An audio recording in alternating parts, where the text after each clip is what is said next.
Video में जानेंगे digital rupee क्या है और ये कैसे काम करती है। क्रिप्टो करेंसी, यूपीआई और नेट बैंकिंग से कितना अलग है भारत का डिजिटल रुपया। वीडियो में आगे बढ़ने से पहले एक रिक्वेस्ट है कि वीडियो को पूरा देखें। इस वीडियो में हमने भारत के डिजिटल रुपए के बारे में पूरी जानकारी देने की कोशिश की है। चैनल पर नए हैं तो सब्सक्राइब करें और बेल आइकन में ऑल प्रेस करें ताकि आने वाली ट्रेंडिंग न्यूज़ की नोटिफिकेशन आपको मिले। भारत का पहला सेंट्रल बैंक डिजिटल करेंसी यानी डिजिटल रुपी पायलट प्रोजेक्ट मंगलवार 1 नवंबर से शुरू हो गया है। भारतीय रिजर्व बैंक ने मंगलवार को होलसेल सेगमेंट को ध्यान में रखते हुए डिजिटल रुपी का पायलट प्रोजेक्ट लॉन्च किया है। फाइनेंस मिनिस्टर निर्मला सीतारमन ने 1 फरवरी 2022 को फाइनेंशियल ईयर 2022 से 23 के बजट में डिजिटल रुपया लाने की घोषणा की थी।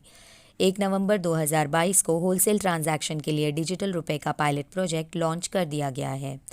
आरबीआई का कहना है कि होलसेल सेगमेंट पायलट प्रोजेक्ट में भागीदारी के लिए 9 बैंकों को शामिल किया गया है। इनमें भारतीय state bank, bank of Baroda, union bank, HDFC bank, ICICI bank, Kotak Mahindra bank, yes bank, IDFC first bank, HSBC bank शामिल है। ये बैंक गवर्नमेंट सिक्योरिटीज़ में लेन देन के लिए इस डिजिटल करेंसी का इस्तेमाल करेंगे। इसे सेंट्रल बैंक डिजिटल करेंसी यानी सीबीडीसी का नाम दिया गया है और भारत की ये पहली डिजिटल करेंसी आपके लिए बहुत कुछ बदलने वाली है। आरबीआई ने देखा होगा कि किस बैंक का डिजिटल इंफ्रास्ट्रक्चर ज़्यादा मजबूत है, किसकी साइबर सिक्योरिटी मजबूत है। इन जैसे कई और मापदंडों के आधार पर आरबीआई ने इन 9 बैंकों को प्रोजेक्ट का हिस्सा बनाया होगा। डिजिटल करेंसी में कई देशों की रुचि है। हालांकि केवल कुछ ही देश अपनी डिजिटल करेंसी डेवलप करने के पायलट स्टेज से आगे बढ़ने में कामयाब रहे हैं। आइए जानते हैं क्या है डिजिटल रुपी। भारतीय रिजर्व बैंक का कहना है कि सीबीडीसी डिजिटल रूप में केंद्रीय बैंक द्वारा जारी एक वैलिड करेंसी है। आरबीआई की वेबसाइट के मुताबिक ये कागजी नोटों के समान है और कागजी नोटों से इसे एक्सचेंज किया जा सकेगा, सिर्फ इसका लुक अलग है। साधारण शब्दों में कहे तो डिजिटल करेंसी या डिजिटल रुपी आरबीआई द्वारा डिजिटल फॉर्म में जारी इलेक्ट्रॉनिक करेंसी नोट्स है। इलेक्ट्रॉनिक फॉर्म में मौजूद रुपये को कॉन्टैक्टलेस ट्रांजैक्शन में इस्तेमाल किया जा सकता है। जानेंगे कि गूगल पे, पेटीएम, यूपीआई जैसे ई वॉलेट जो हम कॉन्टैक्टलेस ट्रांजैक्शन में इस्तेमाल कर रहे हैं, इनसे कैसे अलग है डिजिटल करेंसी। ई वॉलेट में लिमिट होती है, जैसे पर ट्रांजैक्शन, पर डे, लेकिन डिजिटल करेंसी से बड़ा अमाउंट भी आप ट्रांसफ़र कर पाएंगे। उसी तरह डिजिटल रुपी नेट बैंकिंग से भी अलग है। नेट बैंकिंग में पेमेंट चार्ज लगता है, लेकिन digital rupee cash to cash transaction होगा, कोई चार्ज नहीं देना होगा। यानी डिजिटल रुपी हमारा इलेक्ट्रॉनिक कैश है। जैसे जब हम कोई भी छोटा या बड़ा अमाउंट कैश में पे करते हैं तो हमें पेमेंट के लिए कोई एक्स्ट्रा चार्जेस नहीं देने पड़ते। बिल्कुल उसी तरह डिजिटल रुपी पेमेंट में कोई एडिशनल प्रोसेसिंग या सर्विस चार्जेस नहीं देने होंगे। क्रिप्टो करेंसी और डिजिटल रुपी में भी काफ़ी फ़र्क है। क्रिप्टो करेंसी पूरी तरह से प्राइवेट और गैरकानूनी है। इसे कोई सरकार मॉनिटर नहीं करती, ना ही किसी सरकार या सेंट्रल बैंक का इस पर कोई कंट्रोल होता है।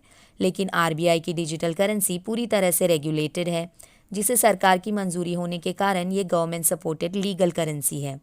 फिजिकल यानी कैश नोट वाले सारे फीचर डिजिटल रुपी में भी होंगे। डिजिटल रुपी को बैंक मनी और कैश में आसानी से बदला जा सकेगा, जो कि क्रिप्टो करेंसी में नहीं किया जा सकता। जहां क्रिप्टो करेंसी के रेट में उतार चढ़ाव आता रहता है, वही डिजिटल रुपी में ऐसा कुछ नहीं होगा। इसका रेट कैश नोटों जितना ही होगा। दूसरी ओर इसमें सिक्योरिटी का भी बड़ा कंसर्न होगा, जिससे इसका मिसयूज़ ना हो। जैसे गलत नंबर पर पैसे ट्रांसफ़र करने पे क्या किया जाएगा, इसकी डिटेल्स भी आरबीआई द्वारा बताई जाएगी। भारत में डिजिटल करेंसी 2 प्रकार की होगी, होलसेल सीबीडीसी और रिटेल सीबीडीसी। होलसेल सीबीडीसी का इस्तेमाल सिलेक्टेड फाइनेंशियल इंस्टीट्यूशंस यानी चुनिंदा बैंकों के लिए होगा। रिटेल सीबीडीसी पॉसिबली सभी के इस्तेमाल के लिए उपलब्ध होगी। आम लोग आरबीआई के पहले से इजाज़त दिए गए ई वॉलेट का इस्तेमाल कर रहे हैं, मगर ई वॉलेट्स के लिमिटेशंस के कारण होलसेल या बड़े अमाउंट की खरीदारी में ई वॉलेट से काम नहीं हो पा रहा है, जिसके लिए इस प्रोजेक्ट को लाया गया है। जैसे शादी की शॉपिंग में होने वाले मोटे खर्च, मंडी में होने वाला खर्च और इन जैसे और बड़े ट्रांजैक्शन को आसान करने के लिए इसका इस्तेमाल किया जा सकेगा। आरबीआई की रिटेल सेगमेंट यानी आम जनता के लिए डिजिटल रुपी का पहला पायलट प्रोजेक्ट चुनिंदा जगहों में 1 महीने के अंदर लॉन्च करने की योजना है। देश में आरबीआई की डिजिटल करेंसी यानी ई रुपी आने के बाद आपको अपने पास कैश रखने की ज़रूरत कम हो जाएगी या रखने की ज़रूरत ही नहीं होगी। डिजिटल करेंसी को लोग अपने मोबाइल वॉलेट में रखकर वॉलेट टू वॉलेट ट्रांजैक्शन कर पाएंगे और ये एक तरह से होलसेल ट्रांजैक्शन के लिए भी अच्छा पेमेंट ऑप्शन साबित हो सकता है। अभी तक सारे ट्रांजैक्शंस कैश, चेक या ड्राफ्ट या अन्य किसी बैंकिंग सिस्टम के जरिए किए जाते हैं। ट्रांजैक्शन कॉस्ट घटाने के अलावा इस डिजिटल करेंसी से सरकार सभी ऑथोराइज नेटवर्क में होने वाले लेन देन को जान पाएगी। सीबीडीसी की सबसे खास बात है कि आरबीआई का रेगुलेशन होने से money laundering, terror funding, fraud की आशंका नहीं होगी। इस प्रकार देश में आने और बाहर जाने वाले पैसे पर ज़्यादा कंट्रोल होगा, जो उन्हें भविष्य के लिए बेहतर बजट और आर्थिक योजनाओं के लिए जगह बनाने और कुल मिलाकर अधिक सुरक्षित वातावरण बनाने की अनुमति देगा। इसके अलावा इससे नकली करेंसी की प्रॉब्लम से छुटकारा मिलेगा, कागज़ के नोट की प्रिंटिंग का खर्च बचेगा। डिजिटल करेंसी टाइमलेस है, यानी ये कभी भीग कर या फटकर खराब नहीं होगी। डिजिटल रुपए का सिस्टम भारत की डिजिटल अर्थव्यवस्था को और मजबूत करेगा, जिसका बड़ा पॉजिटिव असर पूरी अर्थव्यवस्था पर देखने को मिलेगा। अगर आप ये सोच रहे हैं कि क्या करेंसी नोट यानी कैश का इस्तेमाल बिल्कुल ख़त्म हो जाएगा, जी नहीं, ऐसा नहीं होगा, लेकिन इससे बस आसानी हो जाएगी। अभी आपके नोट फट जाए, भीग जाए या चोरी हो जाए तो दिक्कत होती है, लेकिन डिजिटल करेंसी में ये सब परेशानी नहीं होगी। ट्रैवल करते वक्त कोई टेंशन नहीं होगी। अभी 2 लाख 5 लाख ट्रांसफ़र करने में मुश्किल आती है, जो आने वाले दिनों में आसान हो जाएगा, क्योंकि कैश ट्रांसफ़र को अपग्रेड करने की कोशिश भी की जा रही है।